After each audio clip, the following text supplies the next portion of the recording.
Welcome to the Second Time podcast. I am Vanessa Smith.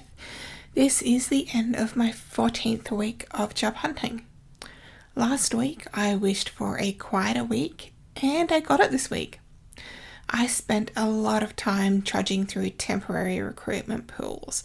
Lots of them closed with the end of the financial year, which means you have to reapply to be in the new pool each year. That was half this week, applying for a lot of government jobs.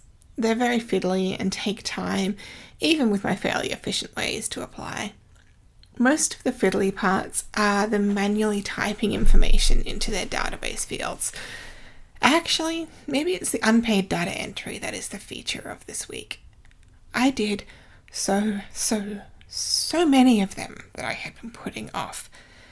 I think business or government departments need to consider paying applicants to apply for jobs because we're effectively doing free data entry work for them. It's a form of outsourcing, and I strongly dislike things being outsourced to me without my consent. By the way, when I say things that are outside the norm, such as pay me to do data entry for you, people often assume I don't understand why something is the way it is, and they try to explain it to me. 99% of the time, I understand perfectly. I just fundamentally disagree with the norm, and I am loud about norms I disagree with.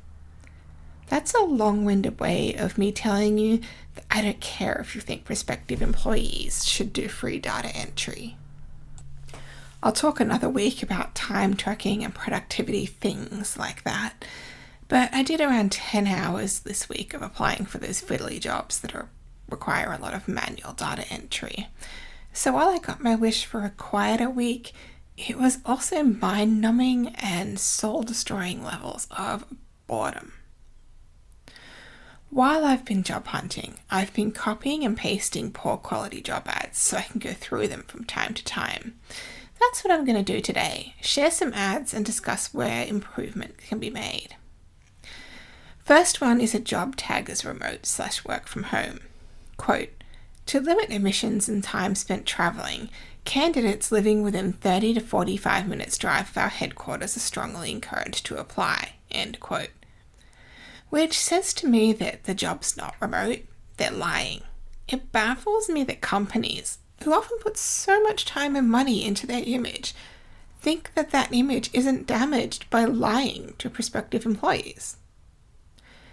Here's one with lots of the word flexibility. Quote, full-time office-based position with the flexibility of up to 2 work-from-home days per week, subject to business needs. Flexibility to work outside of normal hours as required and within reasonable expectations, end quote. This ad says you must be flexible. The business may not be flexible to you. It reeks of an old-fashioned and out-of-date era where workers aren't humans, just resources. This next one was a government job. Quote, please detail any special requirements you may have if you are asked to attend an assessment event or interview. Example, difficulty with stairs, vision impaired, end quote. This is still focused on in-person attendance. Assuming in-person attendance is possible or even desirable is not inclusion. Also, special requirements is akin to saying special needs. Outdated.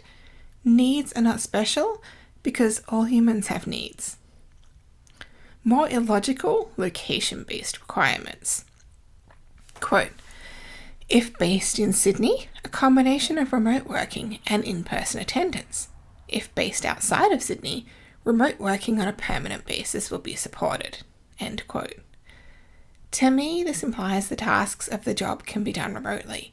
I don't see why it matters if my home is in Sydney or not. The tasks are what matter. Some feedback I received after an initial application. Quote, regular attendance in the workplace is an important component of this role to support collaboration and information sharing, end quote. There are other ways to share information other than face-to-face in person. It's not the employee's responsibility if the employer lacks the skill to communicate in other ways. Here's a rare good one. Quote, company name does not use AI to shortlist applications. as while we use the selection criteria to assess applications, we are also interested in talking with people with different and diverse backgrounds and experiences. Sometimes we only know what that is when we see it. AI can't help us with that." End quote. Look, top notch, 5 stars, no notes. Another good thing happened this week. I was chatting to someone about a job I had recently applied for. They had noted my accommodation requirements on my resume and asked if I needed anything else in order to participate in recruitment. That is exactly how easy it is to be inclusive. Just ask. It is so easy, and so few prospective employers are capable of doing it. If you're an employer listening to this or reading the script, learn from the good ones. By just asking what a prospective employee needs, you'll rocket yourself to the top 1% of workplaces for inclusion. The bar is so low, you can take these moments and become a leader so easily. This week, for the Mutual Aid Corner, I'd like to highlight Fonnikins.